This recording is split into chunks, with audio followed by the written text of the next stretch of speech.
Bom dia, você que está aí me ouvindo do outro lado aí. Hoje é dia 31 de dezembro de 2020.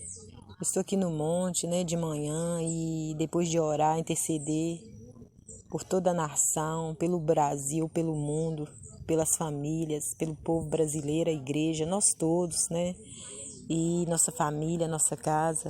Eu quero deixar nesse momento uma palavra de meditação para nós meditarmos. Você que ouvir esse vídeo, esse áudio, você pode meditar nessa palavra e ver como é que está a sua fé, sua confiança no Senhor Deus da glória, no eterno, em nosso Senhor Jesus Cristo, no Pai, no Filho e no Espírito Santo. Fica lá em Jeremias 39:11. Começa no versículo 11. Diz assim: Nabucodonosor cuida de Jeremias. Mas Nabucodonosor, rei da Babilônia, havia ordenado acerca de Jeremias a Nebuzaradã, o chefe da guarda, dizendo: Toma-o, cuida dele e não lhe faças nenhum mal, mas faze-lhe como ele te disser. Deste modo, Nebuzaradã, o chefe da guarda, ordenou a Nebuzarban, Rabsares, Nergal-Sarezer e Rabi-Mag, e todos os príncipes do rei da Babilônia. Mandaram retirar Jeremias do átrio da guarda e o entregaram a Gedalias, filho de Aicão, filho de Safã, para que o levasse para o seu palácio. Assim habitou entre o povo. Ora, tinha vindo a Jeremias a palavra do Senhor, estando ele ainda detido no átrio da guarda, dizendo: Vai e fala a Ebed-Meleque, o etíope, dizendo: Assim diz o Senhor dos Exércitos, o Deus de Israel: Eis que eu trarei as minhas palavras sobre esta cidade, para mal e não para bem, e se cumprirão diante de ti naquele dia. A ti, porém, eu livrarei naquele dia, diz o Senhor, e não serás entregue nas mãos dos homens a quem temes, pois certamente te salvarei. Não cairás à espada, porque a tua vida te será como despojo, porquanto confiastes em mim. Amém? Então, queridos, essa palavra conta-nos, se nós formos ver a história lá para trás, nós vemos que Nabucodonosor, o rei da Babilônia, ele já tinha entrado em Jerusalém e saqueado a cidade de Jerusalém com seu povo e trazido cativo para a Babilônia, para o seu país. Esse homem, ele era feroz, aonde ele ia, o país que ele ia, ele conseguia entrar e tomar e levar o seu povo cativo. E Deus permitiu, pela rebeldia do povo dos judeus, o povo hebreu, o povo de Jerusalém, que não confiava mais em Deus, que seguiu as suas vidas de idolatria. Tudo era acima de Deus, eles idolatravam tudo e não ouvia mais a Deus, não cria mais em Deus, não buscava. Tratava Deus como se Deus não fosse nada. Então Deus permitiu que esse rei feroz, maligno, ainda que Deus lá na frente converteu ele entrasse lá e deixasse Jerusalém em ruínas e confiscasse tudo deles lá e levasse eles cativos para a Babilônia. E o profeta Jeremias era o servo de Deus que ficou avisando o povo.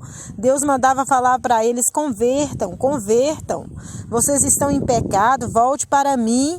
E eles nada faziam de certo, eles seguiam o próprio caminho, os seus próprios corações endurecidos, serviam outros deuses, fazia tudo de ruim, de errado, até mesmo os sacerdotes da época, até mesmo os religiosos da época, o povo de Deus, que era para servir a Deus, não servia de todo o coração, ainda levava os outros a pecar.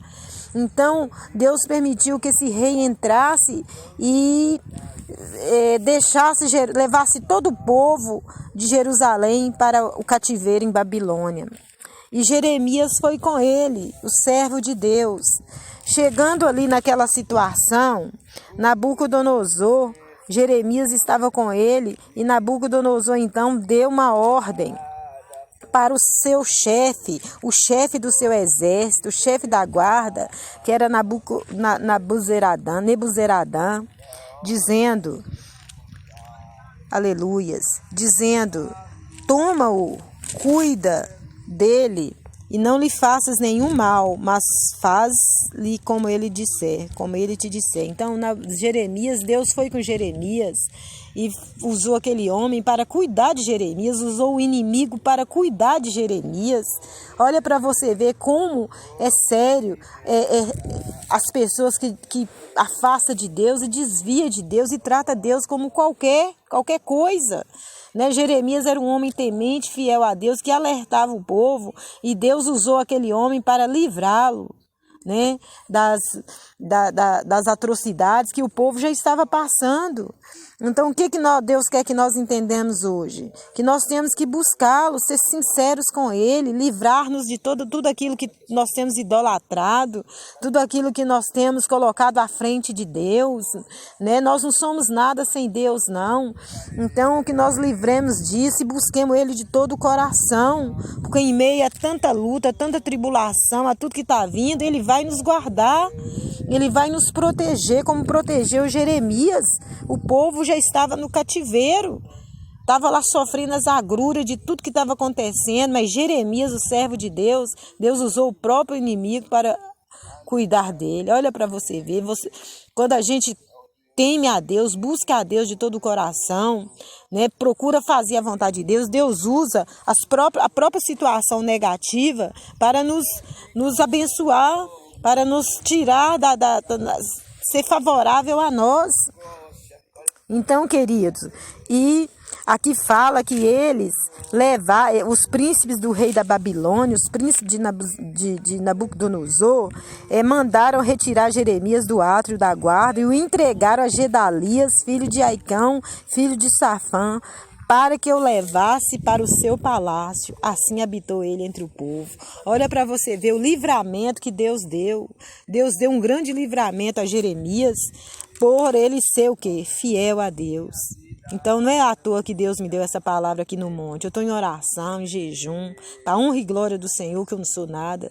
Eu estou aqui na dependência da misericórdia do Senhor.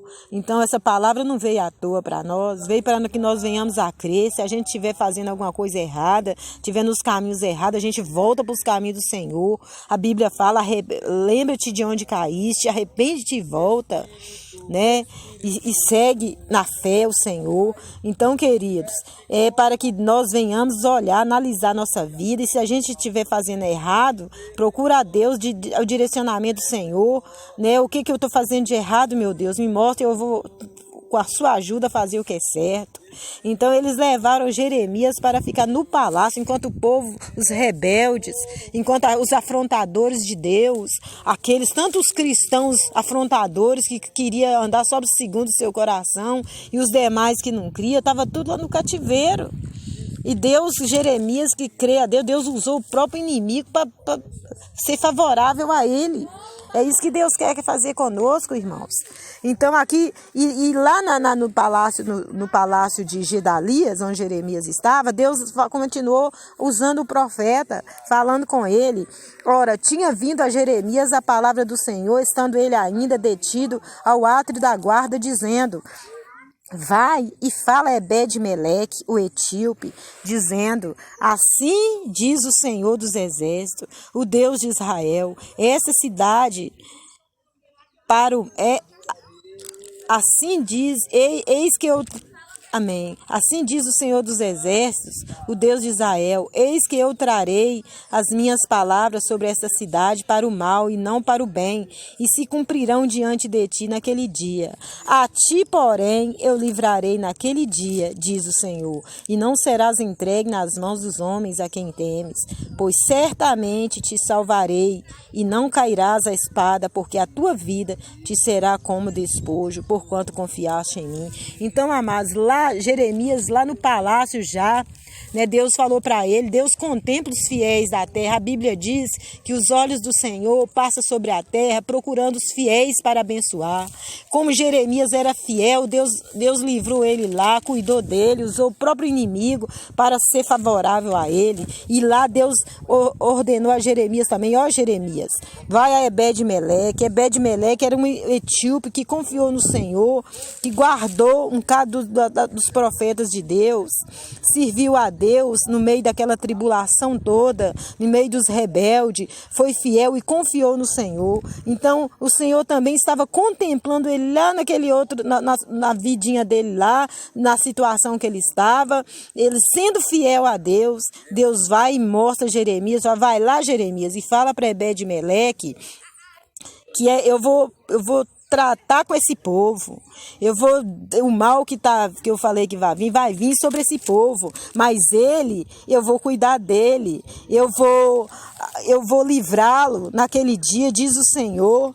E não serás entregue nas mãos dos homens a quem temes, ele não será entregue nas mãos dos inimigos, ele não vou deixar que nada de ruim aconteça com ele, pois certamente te salvarei e não cairás a espada, porque a tua vida te será como despojo, porquanto confiaste em mim. Então a vida dele será farta, será abençoada, aonde ele for será abençoada, porque eu vou cuidar dele, porque ele creu em mim, em meio a tanta turbulência, em tanto pecado, em tanta coisa ruim que aquele povo estava fazendo. Deus ainda tinha os fiéis dele ali, dos fiéis Deus cuida. Deus está falando para você, vem para mim ser fiel. Deus falou para Abraão, sede perfeitos e andai nos meus caminhos. Andai comigo e sede perfeitos, Deus falou para Abraão. Então, queridos, né, que a gente não peca, a gente no dia a dia, às vezes a gente peca no pensamento, nas palavras, mas a gente volte atrás imediatamente e conserta com o Senhor e pede o Senhor misericórdia, esforça para andar correto diante de Deus. Então Deus livrou Jeremias, os próprios inimigos, cuidar de Jeremias com o bom e do melhor. Os fiéis nessa situação, mesmo em meio a lutas, Deus vai cuidar, Deus vai tratar dos fiéis dele, enquanto o couro vai comer no lombo das nações, da humanidade, que virou as costas para Deus e está vivendo segundo a vontade dos seus corações. Deus procura os fiéis da terra. Deus cuidou de Jeremias. Lá Deus falou, Jeremias, vai até Ebed-Meleque, porque eu tenho visto a fidelidade dele. Eu tenho visto como ele tem crido em mim. Ele tem lutado para me servir lá, ajudando os demais. Então vai lá e fala para ele, o mal está vindo. Vem do jeito que eu falei, mas você será livre. Eu cuidarei de você, te salvarei, cuidarei de você, te darei a tua vida como despojo. Eu sei, aonde você for, você terá prosperidade. Então, queridos, nessa situação que nós estamos vivendo, vamos crer no Senhor, vamos ser fiel, que Deus vai cuidar de nós, Deus vai nos sustentar, né? Deus vai nos sustentar em meio a essa situação. Nós não sabemos, ou melhor, a gente sabe que está vindo coisas difíceis por aí, mas quem nos garante a vitória é o Senhor. Nós temos que confiar de todo o nosso coração. Confia no Senhor, Israel. Confia no Senhor, ó casa de Arão. Confia no Senhor, ó você aí do outro lado, você que está ouvindo essa palavra. Deus está falando, confia em mim, me busca, vai na minha casa, entrega a sua vida para mim. E eu cuidarei de você e da sua casa, da sua família. Então, queridos, que nós possamos, nessa situação difícil, fazer de Deus o nosso refúgio e nossa fortaleza. Porque Ele cuidará de nós, Ele nos livrará, Ele não deixará faltar nada a nós. Em nome de Jesus Cristo, entrega sua vida para o Senhor Jesus, confia nele como seu único e suficiente Salvador. E você verá a diferença daquele que serve e daquele que não serve a Deus. Então entrega essa palavra aqui agora. Desculpe os momentos que a Bíblia aqui, o vento com as folhas da Bíblia, e eu tive que parar para ler de novo e repetir, mas o importante é que você vai ouvir, vai entender os erros que você vê aqui, deixa para lá, porque todo ser humano, né, a gente erra. Então as palavras aqui que o vento passou e eu demorei, me perdoa, mas em nome de Jesus, ouve e retém aquilo que falou com o seu coração e siga, que Deus vai te dar vitória, em nome de Jesus. Fiquem com Deus. Eu vou fazer uma oração entregando a sua vida nas mãos do Senhor. Senhor, nosso Deus e nosso Pai, a tua palavra, meu Deus, foi entregue. Perdoa, meu Pai, se eu não soube entregar direito, mas eu entreguei aquilo que o Senhor me deu graça para entregar, as palavras, mesmo saindo as portuguesas não certas, mesmo saindo, repetindo várias vezes, mas o Senhor sabe, meu Pai, que essa palavra possa ir de encontro ao coração daqueles que o Senhor permitir que ouça. Meu Deus, em nome de Jesus, abençoa essa vida, dá força a ela para ir para a tua presença. Meu Deus, tenha misericórdia, estende tuas mãos santas e gloriosas sobre ela, a casa dela, o lar dela e todas as áreas de suas vidas. Levanta elas no poder do Espírito Santo, salva, cura, liberta, dá força, dá temor e tremor o Senhor, dá força para ela buscar o Senhor, meu Pai. Em nome de Jesus, dá o livramento de toda desgraça e tragédia, de todas as pragas deste século, dá o livramento na nossa casa, nossa família, nossa vida e todos aqueles que estão ouvindo e aceitando essa palavra. Eu te louvo e te agradeço em nome do Pai, do Filho e do Espírito Santo de Deus. Amém, graças a Deus. Fiquem com Deus. Tenham um ano de 2021 abençoado na presença de Deus, porque, como eu já disse, o mal pode vir, mas nós temos que estar escondidos debaixo da mão do Altíssimo e a sombra do Onipotente nós descansar. Amém, graças a Deus. Leia o Salmo 91, ore o Salmo 91 com fé. Não idolatre.